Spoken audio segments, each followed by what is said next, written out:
বৃহস্পতিবার সকাল 9টায় সাবরুম উচ্চতর মাধ্যমিক বিদ্যালয়ে অনুষ্ঠিত হয়ে গেল সাবরুম ইংরেজি মাধ্যম বিদ্যালয়ের বার্ষিক ক্রীড়া প্রতিযোগিতা। জেলা সভাধিপতি দীপক দত্তের উপস্থিতিতে এই ক্রীড়া প্রতিযোগিতার শুভারম্ভ হয়। অনুষ্ঠানের শুরুতে নেশামুক্ত ত্রিপুরা গড়ার শপথ গ্রহণ করা হয়, যা অনুষ্ঠানে এক বিশেষ মাত্রা যোগ করে। এদিনের প্রতিযোগিতায় উপস্থিত ছিলেন সাবরুম নগর পঞ্চায়েতের চেয়ারপারসন রমা পোদ্দার দে, মহকুমা শাসক শিবজ্যোতি দত্ত, মহকুমা পুলিশ আধিকারিক নিত্যানন্দ সরকার, সাতচাঁদ ব্লকের চেয়ারম্যান প্রভাস লোধ সহ আরো বিশিষ্ট ব্যক্তিবর্গ। ছাত্রছাত্রীদের অনুষ্ঠানে বিভিন্ন ক্রীড়া ইভেন্ট অনুষ্ঠিত হয়, যার মধ্যে দৌড়, লং জাম্প, হাই জাম্প এবং অন্যান্য আকর্ষণীয় প্রতিযোগিতা ছিল। এই বার্ষিক ক্রীড়া প্রতিযোগিতা শুধুমাত্র একদিনের অনুষ্ঠান নয়, বরং এটি ছাত্রছাত্রীদের মধ্যে প্রতিযোগিতামূলক মানসিকতা এবং শারীরিক সক্ষমতা বৃদ্ধির ক্ষেত্রে গুরুত্বপূর্ণ ভূমিকা রাখে। অনুষ্ঠান শেষে বিজয়ীদের হাতে ট্রফি ও সার্টিফিকেট তুলে দিয়ে সমাপ্তি ঘোষণা করা হয়।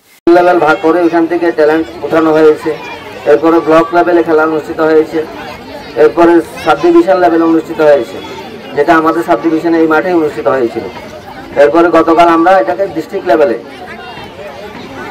প্রতিযোগীরা অংশগ্রহণ করেছে। এখান থেকে স্টেট লেভেল, পরে স্টেট লেভেলে যারা ট্যালেন্ট হিসাবে উঠে আসবে তাদেরকে রাজ্যের আমাদের ক্রীড়ার যে সমস্ত প্রশিক্ষণ কেন্দ্রগুলি রয়েছে ওইখানে তাদেরকে প্রশিক্ষিত করে রাজ্যের বাইরে, যাতে আমাদের রাজ্যের মান তারা বাড়াতে পারে, এই জন্য তাদেরকে প্রশিক্ষণ দিয়ে বাইরে খেলাধুলার জন্য পাঠানো হবে।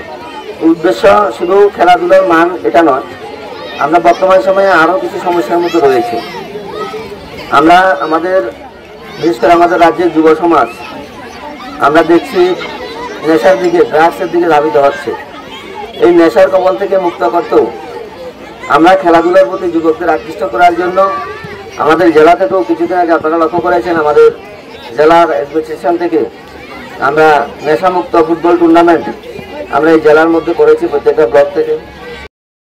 Report Tripura news 8।